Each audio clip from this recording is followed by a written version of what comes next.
Halo adik-adik sekalian, selamat jumpa kembali di channel pembelajaran IPA. Pada kali ini kita akan membahas tentang zat adiktif dan psikotropika. Kalau kemarin kita membahas tentang zat aditif. Kalau zat aditif itu pada makanan atau pada minuman untuk membuat makanan lebih enak dan sebagainya. Kalau zat adiktif beda lagi ya. Zat adiktif itu apa? Siapa yang pernah mendengar? Zat adiktif adalah zat yang apabila dikonsumsi dapat mengakibatkan ketagihan atau kecanduan baik fisik maupun psikologis. Apa contohnya coba? Ada yang pernah minum kopi? Orang tua kita kalau nggak minum kopi lemes, nah itu juga termasuk kecanduan. Oke, kita sekarang membahas tentang zat adiktif dibagi menjadi dua. Yang pertama, golongan psikotropika. Yang kedua, golongan non-psikotropika. Golongan psikotropika dibagi menjadi 1. Obat stimulan, 2. Obat depresan, 3. Obat halusinasi. Sedangkan golongan non-psikotropika antara lain minuman beralkohol, rokok. Kita lanjutkan.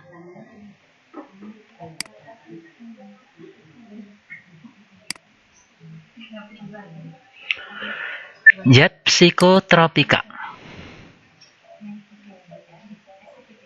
adalah, ada yang tahu zat psikotropika itu apa?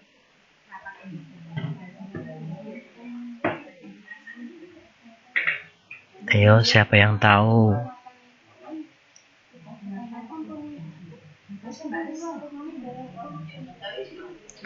Zat psikotropika adalah zat atau obat baik alamiah atau sintetis, bukan narkotika, yang berkhasiat psikoaktif melalui pengaruh selektif pada susunan saraf pusat yang menyebabkan perubahan khas pada aktivitas mental dan perilaku. Psikoaktif artinya bekerja melalui mekanisme pengaktifan dimensi kejiwaan yang berupa perasaan, pikiran, dan perilaku. Zat psikotropika terdiri atas obat perangsang atau stimulan, obat penekan susunan saraf pusat atau depresan, dan obat halusinasi atau halusinogen. Kalian lihat ini ya. Nah, ini obat perangsang atau stimulan. Gambarnya terlihat ya. Gambarnya terlihat.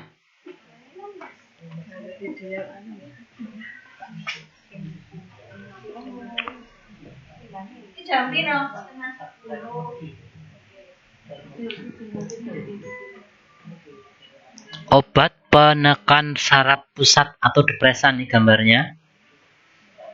Kelihatan. Nanti kalau menemukan obat yang seperti ini. Obat halusinogen. Ini contohnya apa ini? Ada ekstasi dan sebagainya. Oke, kita lanjutkan. Ini gambarnya ya. Berikutnya, narkotika. Narkotika didefinisikan sebagai zat dan obat yang berasal dari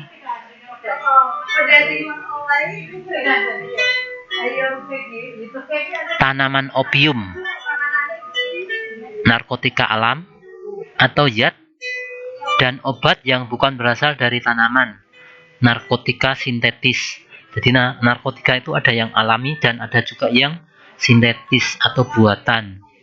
yang dapat menyebabkan penurunan kesadaran, hilangnya rasa, mengurangi sampai menghilangkan rasa nyeri, dan dapat menimbulkan ketergantungan. Jenis-jenis narkotika apa saja? Ada ganja. Ini ganja. Gambarnya nih ya, daun ganja. Ini berarti dari alam. Morfin. Nah, ini gambar tumbuhan morfin. Ada yang pernah lihat tumbuhan morfin? Gambarnya kayak gini. Jangan sampai kalian melihat terus mencoba ya, nggak usah. Heroin. Nah, heroin ini serbuk heroin. Kokain. Nah, ini juga buatan manusia. Tidak alami ya. Yang alami ganja, morfin, alami. Efek konsumsi narkoba. Efek konsumsi narkoba. Sedatif atau menghilangkan rasa nyeri. 2. Analgesik atau membius. Depresan atau menenangkan. Yang keempat, stimulan atau perangsang. Yang kelima, euforia atau menyenangkan. 6. Halusinogen atau menimbulkan khayalan. Oke, itu saja yang bisa saya jelaskan kali ini. Tidak ada pertanyaan?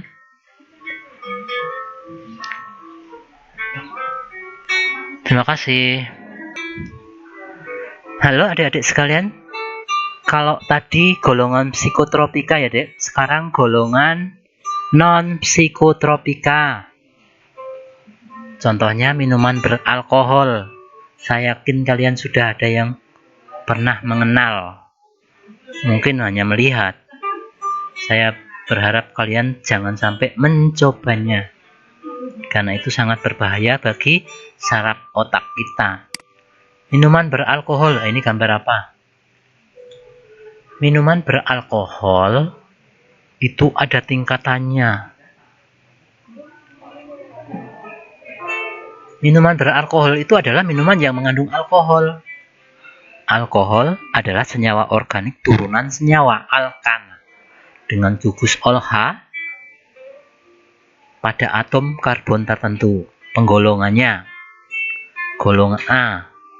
Golongan A itu kadarnya 1-5%. Ini biasanya bir tuh yang kadarnya rendah ya. Kemudian yang B, golongan 5-20%. Ini yang masih sederhana. Mungkin anggur ketan hitam itu ini sekian. Yang C ini kadar yang terlalu tinggi, 20-50%. Nih. Kalau beli minuman beralkohol ada tulisannya ya, persenannya ada. Hampir di seluruh dunia terdapat minuman yang berkadar alkohol 3-5%. Ini dengan berbagai nama, warna, dan rasa. Alkoholisme dan kesehatan. Mengkonsumsi alkohol dalam jangka waktu lama dapat menyebabkan ketagihan yang sering disebut alkoholisme. Sedangkan pecandu alkohol disebut sebagai alkoholik. Ketergantungan terhadap minuman beralkohol dapat menyebabkan perubahan terhadap tingkah laku, disfungsi sosial, dan disfungsi kerja seorang alkoholik. Nah, kamu lihat di sekitar kamu, orang yang suka minum alkohol,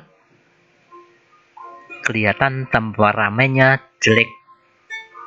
Ini kamu lihat gambarnya, peminum alkohol biasanya pemalas. Kenapa kok pemalas? Nah, karena di otaknya udah sarafnya mulai rusak. Karena alkohol dapat merusak saraf otak. Mengkonsumsi minuman beralkohol dalam jangka waktu lama akan memberikan efek fisik dan psikis serta menimbulkan berbagai penyakit. Perhatikan tabel efek minuman beralkohol berikut. Nih ya. Efek terhadap fungsi organ dan metabolisme. Konsentrasi alkohol dalam darah 0,02%. Ini menyebabkan berganti-ganti perasaan dan suasana hati. Perasaan senang ya. Kalau konsentrasi alkohol dalam darah 0,05%, perasaan santai, sedikit pusing, dan kemampuan motorik sedikit terganggu. Konsentrasi alkohol dalam darah 0,08%, koordinasi antara otot dan waktu reaksi tidak seimbang. Konsentrasi alkohol 0,1, tingkah laku kikuk dan tidak terkontrol, ketidakseimbangan kemampuan mental, penilaian, dan ingatan. 0,15%, tingkah laku tidak bertanggung jawab.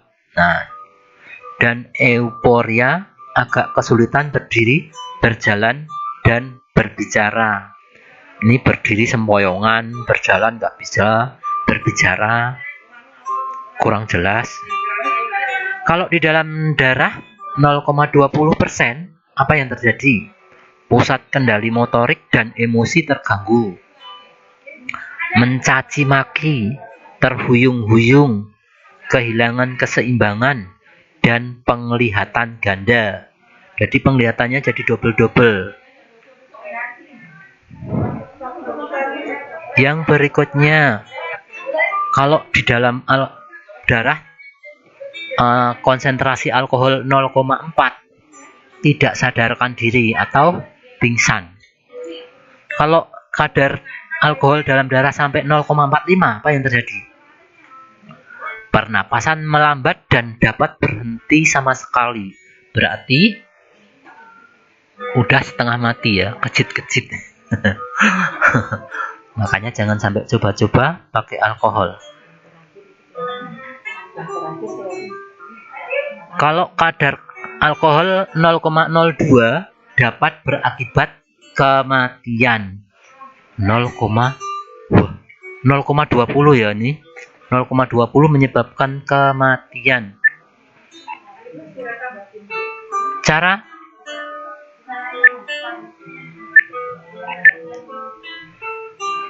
penyakit yang ditimbulkan akibat terlalu banyak mengkonsumsi alkohol.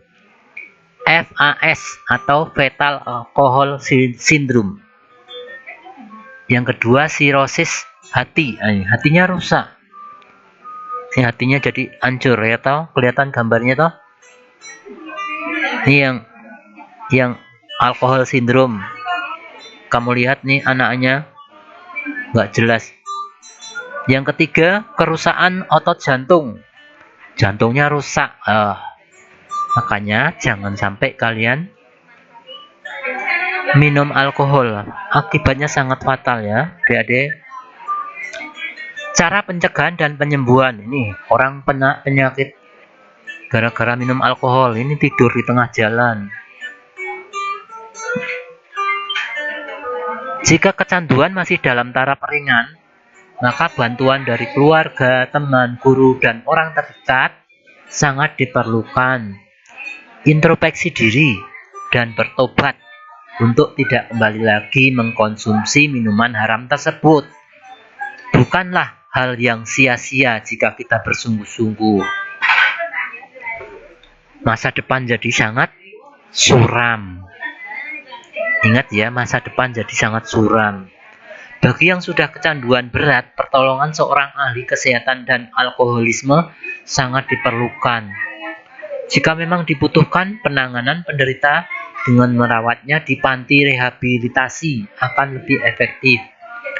Biasanya dalam masyarakat terdapat kelompok-kelompok sukarelawan yang menyediakan diri untuk membantu menangani korban ketergantungan minuman keras. Mereka yang bekerja sebagai sukarelawan sebagian merupakan mantan pecandu yang sudah membebaskan diri dari pengaruh minuman keras, sehingga pengalaman mereka sangat bermanfaat untuk kesembuhan penderita. Cukup jelas ya. Ini gambarnya tadi. Sekarang kita lihat adiktif non psikotropika. Yang kedua adalah rokok. Ini gambar rokok. Kamu lihat gambar rokok. Merokok adalah kegiatan menghisap dan mengembuskan asap dari rokok yang dibakar. Jadi kita itu menghisap sisa pembakaran. Ya. Kok menjadi kecanduan? Kenapa? Karena rokok mengandung sejumlah zat yang dapat menyebabkan ketergantungan atau ketagihan. Oleh karena itu, rokok dapat digolongkan sebagai zat adiktif. Selain menyebabkan ketagihan, zat-zat dalam rokok banyak mengandung racun yang dapat menimbulkan berbagai macam penyakit. Perhatikan gambar di samping untuk mengetahui racun yang dikandung dalam rokok. Ini gambarnya ya. Berapa macam racun yang ada di dalam rokok. Lihat, banyak sekali. Perhatikan tabel berikut efek dari racun yang ada dalam rokok terhadap tubuh. Bahan kimia yang pertama, nikotin. Nikotin. Efeknya terhadap tubuh kita menyebabkan ketagihan, merusak jaringan otak, menyebabkan darah mudah menggumpal, mengeraskan pembuluh darah arteri. Ini ya, apalagi kalian masih kecil-kecil, masih bersekolah, membutuhkan otak untuk berpikir. Kalau sampai jaringan otak rusak, nggak bisa berpikir lagi. Bahan kimia yang kedua, tar. Apa efek tar terhadap tubuh kita? Membunuh sel-sel pada saluran pernapasan dan paru-paru, meningkatkan produksi lendir dan cairan paru-paru, menyebabkan kanker paru-paru. Cukup jelas kan? Menyebabkan produksi lendir. Lendir tuh, kamu lihat kalau orang merokok pasti batuknya berlendir. Menjijikan kan? Itu karena efek dari tar. Saya ulangi ya. Efek tar bagi tubuh kita membunuh sel-sel pada saluran pernapasan. Jadi saluran pernapasanmu jadi rusak. Dan paru-parumu juga jadi rusak. Meningkatkan produksi lendir dan cairan paru-paru. Jadi paru-paru ini berlendir, menyebabkan kanker paru-paru. Tuh, ngeri kan? Ngeri ya. Yang berikutnya, bahan kimia karbon monoksida. Efeknya bagi tubuh kita apa? Meracuni darah karena mengikat hemoglobin darah 200 kali lebih kuat daripada oksigen. Ya ampun. Karena mengikat hemoglobin darah 200 kali lebih kuat daripada oksigen. Jadi oksigennya nanti jadi kurang ya. Zat berikutnya, bahan kimia yang berikutnya, zat karsinogen. Apa efeknya bagi tubuh kita? Merangsang tumbuhnya sel-sel kanker di dalam tubuh. Jadi orang merokok biasanya punya kanker di mana? Ya di bagian mana saja yang sel-sel mau tumbuh. Cukup jelas ya. Menyebabkan kanker juga. Berikutnya, iritan. Apa itu iritan? Bahan kimia ini namanya iritan. Merusak saluran pernapasan dan kantong udara pada paru-paru. Berikutnya, membunuh sel-sel pada permukaan saluran pernapasan. Wah, mengerikan juga ini. Ini baru 5 Jirolupatmo. Baru 5 ya. Baru 5 yang tertulis. Terus yang lain masih banyak lagi. Dan semuanya sangat merugikan tubuh kita. Oke. Perhatikan tabel berikut efek dari racun yang ada dalam rokok. Oh, tadi ya udah ya. Udah saya sebutkan tadi ya. Efeknya luar biasa. Ingat ya. Ini lihat. Merokok menyebabkan penyakit pernapasan, paru-paru, dan jantung koroner. Kamu lihat, ini asapnya yang keluar dari rokok, kemudian diisap, masuk ke paru-paru, ternyata juga mempengaruhi juga kerja jantung. Kamu lihat, CO masuk ke paru-paru, masuk ke pembuluh kapiler, kemudian diikat oleh HB, menjadi HbCO, kemudian mengakibatkan jantung kekurangan O2. Loh, kenapa kok jadi kekurangan O2? Karena HB kita justru mengikat karbon monoksida. Kalau sudah ada karbon monoksida, oksigen tidak bisa masuk lagi karena sudah ada isinya. Gitu, cukup jelas? Cukup jelas belum? Nah, makanya jantung kekurangan oksigen, makanya orang perokok biasanya sesak napas. Kenapa? Karena jantung kekurangan oksigen. Kok kekurangan oksigen kenapa? Karena hemoglobinnya sudah terisi karbon monoksida. Cukup jelas ya?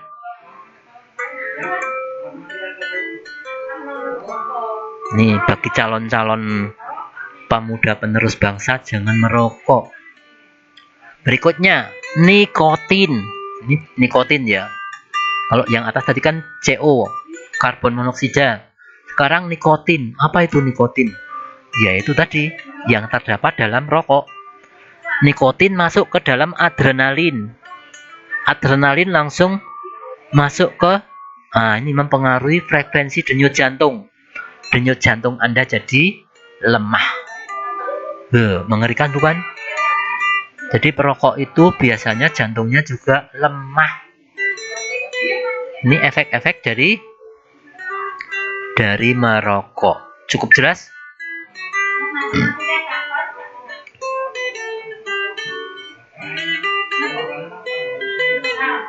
Ya, silakan direnungkan. Kalian-kalian yang pernah mencoba merokok. Merokok itu memang gaya, hebat. Hebat apanya? Hebat bikin jadi penyakit. Oke? Sampai di sini dulu. Dilanjutkan besok lagi. Karena materi ini semoga kalian menjadi sadar bahwa merokok, minum alkohol itu sangat merugikan kita. Sampai di sini. Terima kasih. Selamat belajar, selamat merenungkan. Selamat nanti ada ujian ulangan formatif untuk dikerjakan. Terima kasih. Sampai jumpa.